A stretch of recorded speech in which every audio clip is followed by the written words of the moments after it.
اللہ جب کسی سے ناراض ہوتا ہے رزق نہیں چھینتا، آب و دانا بند نہیں کرتا، سورج کو حکم نہیں کرتا کہ اس کے آنگن میں روشنی نہیں پھیلانی، چاند کو نہیں روکتا کہ تیری کرنیں اس کے ویڑے میں نہیں پڑنی چاہیے، بلکہ اللہ جب کسی سے ناراض ہوتا ہے سجدوں کی توفیق چھین لیتا ہے۔ سجدوں کی توفیق چھن گئی تو پھر سمجھو اللہ ناراض ہے، اللہ راضی نہیں ہے۔ اور اگر سجدوں کی توفیق نصیب ہو جائے، کسی نے واصف علی واصف مرحوم سے پوچھا تھا کہ کیسے ہمیں پتا چلے گا کہ ہماری نماز قبول ہو گئی ہے، تو انہوں نے کہا تھا ایک نماز کے بعد دوسری عطا ہو جائے تو سمجھ لو پہلی قبول ہو گئی ہے۔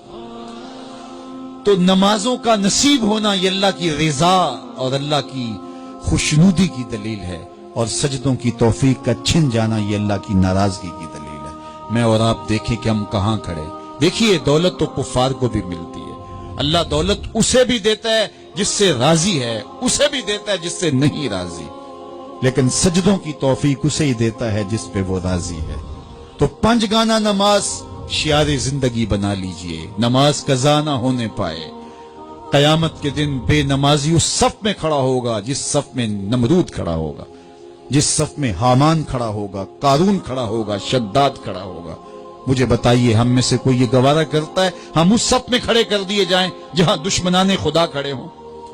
آج کوئی نماز پڑھے یا نہ پڑھے، حشر کے دن حکم ہوگا کہ اللہ کے حضور سجدہ کرو، ہر کوئی سجدہ کرنا چاہے گا، جو نہیں پڑھتا وہ بھی کرنا چاہے گا، لیکن بے نمازی کی کمر اکڑ جائے گی، وہ آرزو رکھنے کے باوجود سجدہ نہیں کر پائے گا۔ قرآن بتاتا ہے کچھ لوگ جہنم کو دھکیلے جا رہے ہوں گے، انہیں کچھ لوگ پوچھیں گے ما سلککم فی سقر، تم جہنم کو کیوں جا رہے ہو، کیا ہوا تمہیں؟ تو وہ جواب میں کیا کہیں گے؟ لم نک من المصلین، ہم نماز نہیں پڑھا کرتے تھے۔ سب سے پہلا حساب قیامت کے دن جو بندے سے لیا جائے گا وہ نماز کا لیا جائے گا۔ پہلا سوال بندے سے یہ ہوگا۔ یا چڑیاں بھی رب کی تسبیح بولیں اور اشرف المخلوقات سویا رہے؟ جب صبح کا وقت ہوتا ہے حشرات الارض بھی بلوں سے نکل کے رب کی تقدیس کے ترانے پڑھ رہے ہوتے ہیں، درختوں کی شاخوں پہ چڑیاں پرندے وہ بھی اللہ کی تقدیس کے ترانے پڑھ رہے ہوتے ہیں، حشرات الارض بھی اس کی تقدیس کے گیت گا رہے ہوتے ہیں، اور اشرف المخلوقات خراٹے لے رہا ہو، اس سے بڑی بد نصیبی کیا ہو سکتی ہے؟ آئیے 5 گانا نماز شعار زندگی بنا لے۔ اس مجلس میں اگر کوئی بے نمازی ہے تو آج عزم مصمم کر کے یہاں سے لوٹے کہ آج کے بعد نماز نہیں چھوڑوں گا، اور اگر آپ 5 گانا نماز کی عادت رکھتے ہیں تو آپ کو مبارک ہو، لیکن یہ عزم کر کے جائیے اپنے گھروں میں، اپنے اعزاء و اقرباء اور اپنے دوستوں میں اس زور سے تلقین اور تاکید کریں گے نماز کی کہ وہ پکے نمازی بن جائیں گے۔ بندہ بندگی سے سجتا ہے، زندگی آمد برائے بندگی، زندگی بے بندگی شرمندگی۔ اگر زندگی میں بندگی نہیں تو زندگی کے پلے ہے کیا؟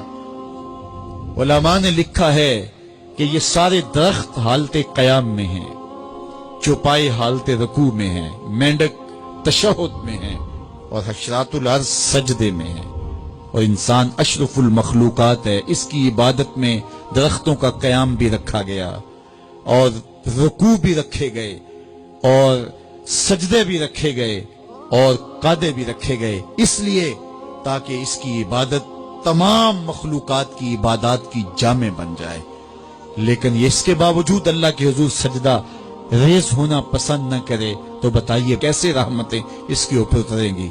خوش نصیب تو وہ ہیں جو 5 گانا نماز ادا کرنے کے بعد تہجد بھی قضا نہیں ہونے دیتے، سجدوں سے اللہ کے حضور حاضری پیش کرتے ہیں۔ سب سے زیادہ بندہ اللہ کے اس وقت قریب ہوتا ہے جب سجدے میں سر رکھا ہوا ہوتا ہے۔ انسان کے اشرف اعضاء اس کے سر میں ہیں، بولنے کی قوت زبان سر میں، دیکھنے کی قوت آنکھیں سر میں، سونگنے کی قوت ناک سر میں، چکھنے کی قوت زبان سر میں، سننے کی قوت کان سر میں، سوچنے کی قوت دماغ سر میں، اور سر مالک کے در پہ۔